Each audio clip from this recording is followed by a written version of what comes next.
My SHF Kamado Tanjiro. Let's go!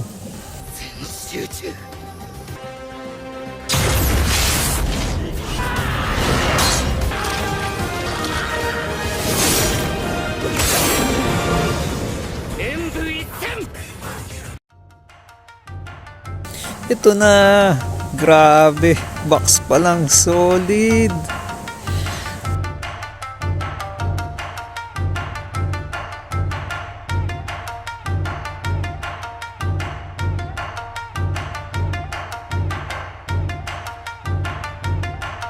Upon opening, makikita mo na agad yung instructions. Bagong style na to ng SHF eh. Wala na nung papel na manual.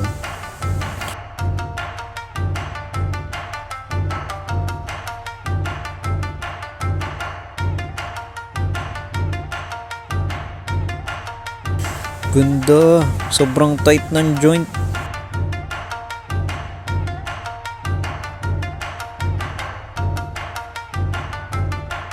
Pati close up, ang ganda ng pagkakapaint to. Pati hikaw, kuha yung anime. Pati mga buttons, yung belt, yung tsinelas din oh, ang angas. Detailed talaga. Ganda ng sculpt. Itong tsinelas, galing.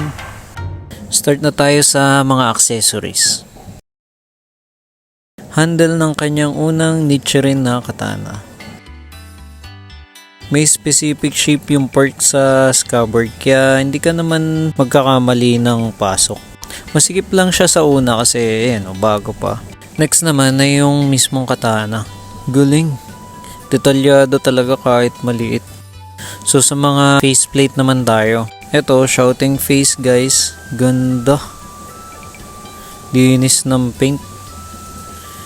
Ito nga pala yung style ng peg niya sa likod. Ito naman yung gigil mo si ako. Talagang galit na galit. Kuwang-kuwa yung likeness sa anime eh. Saka kung mapapansin nyo, iba na yung form ng scar.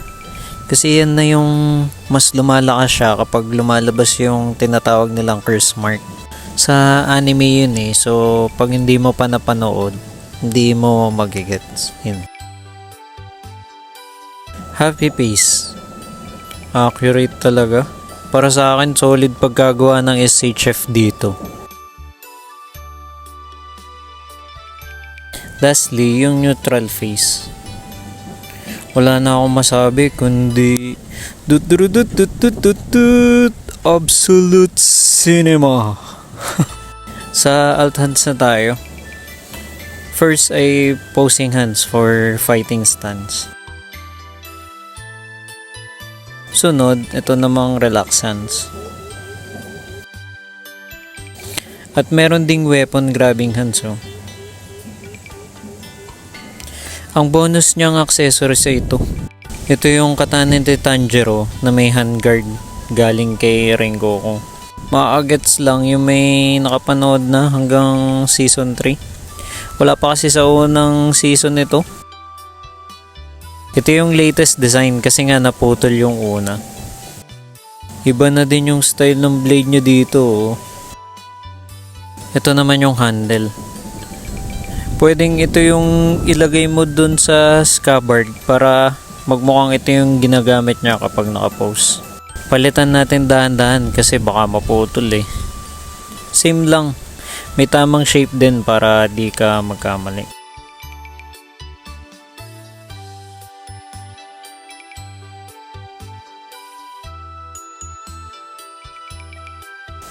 Pakita ko sa inyo kung saan siya kinakabit. Dito lang sa side sa may belt. Ganyan lang siya.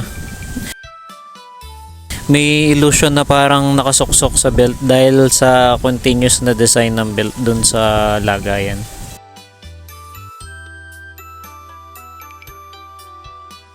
Sunod naman ay pakita ko sa inyo kung paano magpalit ng faceplate. So magsimula tayo dito. Bubunutin ito from hair at face, then kuha ng kapalit at ipasok mo lang ulit. Hindi ka naman magkakamali kasi sakto yung mga mounting points niya.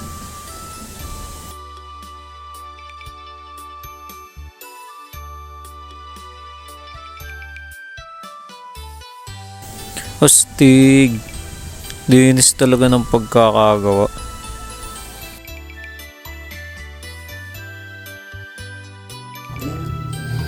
So, ang kagandahan nito, sobrang articulated na siya.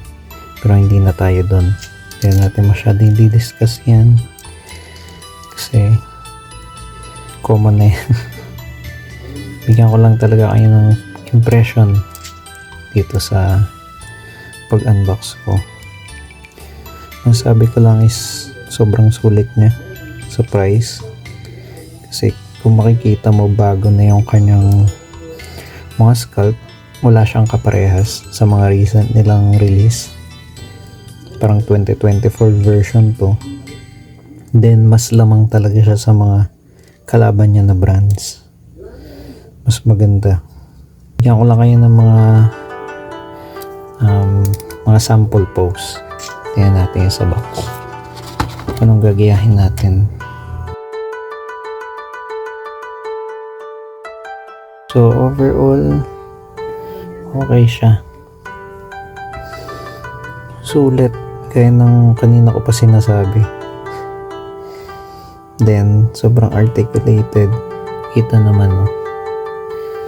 So, yun lang naman. Maraming salamat.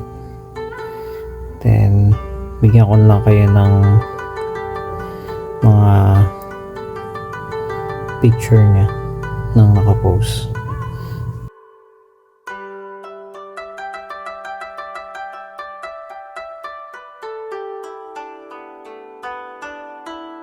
So, yan. Bye-bye.